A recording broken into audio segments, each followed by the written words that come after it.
அதிமுகம் தொலைக்காட்சி நேயர்களுக்கு வணக்கம். இன்று நம்மோடு மக்கள் முரசு கட்சியின் மாநில தலைவர் KM தேவன் அவர்கள் இணைந்திருக்கிறார். அவருடன் இன்றைய நேர்காணலை தொடரலாம். சார் வணக்கம். இப்போ நாடாளுமன்ற தேர்தலில் பரப்புரைகளை முடிச்சுட்டு பிரதமர் மோடி பார்த்தீங்கன்னா தியானம் செய்யறதுக்கு தமிழகத்துக்கு வந்திருக்கிறாரு. அவருடைய இந்த ஆன்மீக வருகையை எப்படி பார்க்குறீங்க?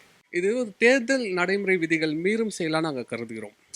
இப்போது வட மாநிலங்களில் இன்னும் 57 தொகுதிகளில் மக்களவைத் தேர்தல் 1ஆம் தேதி நடக்க இருக்கிறது. 30ஆம் தேதியோட கேம்பெயின் முடிக்க சொல்லிட்டாங்க. எல்லாருமே முடிச்சிட்டாங்க, எல்லா அரசியல் கட்சியும். ஆனால் இவர் வேண்டுமென்றே விவேகானந்த மண்டபத்தில் தியானம் செய்கிறதுக்காக தமிழகத்தில் வருகை தருவது என்பது அவர் மட்டும் ஒரு பிரதமர் ஒரு நிகழ்ச்சிக்கு வருகிறார் என்றால் இந்தியாவில் உள்ள ஒட்டுமொத்த சேனல்களும் அங்கே வருகிறது.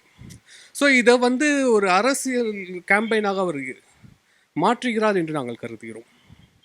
பாஜக தலைவர் அண்ணாமலை அவர்கள் என்ன சொல்றாங்கன்னா, பிரதமருடைய தனிப்பட்ட விருப்பத்தில் இதெல்லாம் வராது, இதை எதிர்கட்சிகள் வேண்டுமென்றே அரசியலாக்குறாங்க அப்படின்னு சொல்லி அவர் சொல்லியிருக்காரு. இதை நீங்க எப்படி பாக்குறீங்க? இல்லைங்க, அவர் வர்றது எலெக்ஷன் முடிஞ்ச பிறகு வர சொல்லுங்க.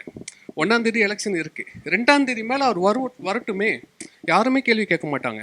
இவர் எலெக்ஷன் இது 1ஆம் தேதி நடக்க போகிறது என்றால் 30ஆம் தேதி இங்கு வருகிறார். எல்லா தொலைக்காட்சியும், இந்தியாவில் உள்ள அனைத்து தொலைக்காட்சிகளும் இங்கே வருகிறது. எலெக்ஷன் கேம்பெயின் முடிக்க சொல்லிட்டாங்க 30ஆம் தேதியோட.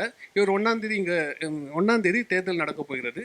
இவர் இந்த தியானம் வருவது நோக்கமே வட மாநிலங்களில் உள்ள, குறிப்பாக பீகார், உத்தரப்பிரதேசம், ஒடிசா, வெஸ்ட் பெங்கால் கிட்ட ஓட்டுகளை வாங்குவதற்காக இங்கு வருகிறார் என்று, அரசியல் ஆதாயத்திற்காக மட்டும்தான் இங்கு வருகிறார் என்று நாங்கள் கருதுகிறோம்.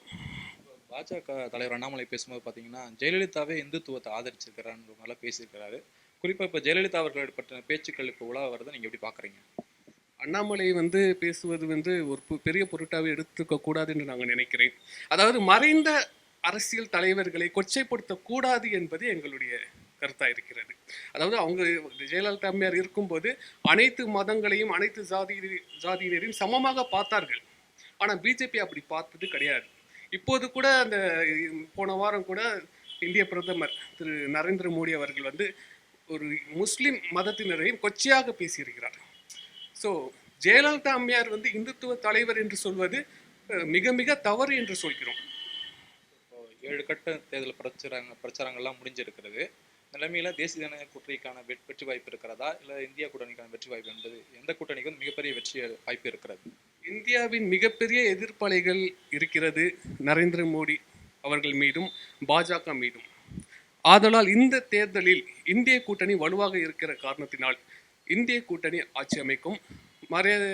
மரியாதைக்குரிய ராகுல் காந்திஜி அவர்கள் பிரதமராக வருவார் என்று நாங்கள் கருதுகிறோம்.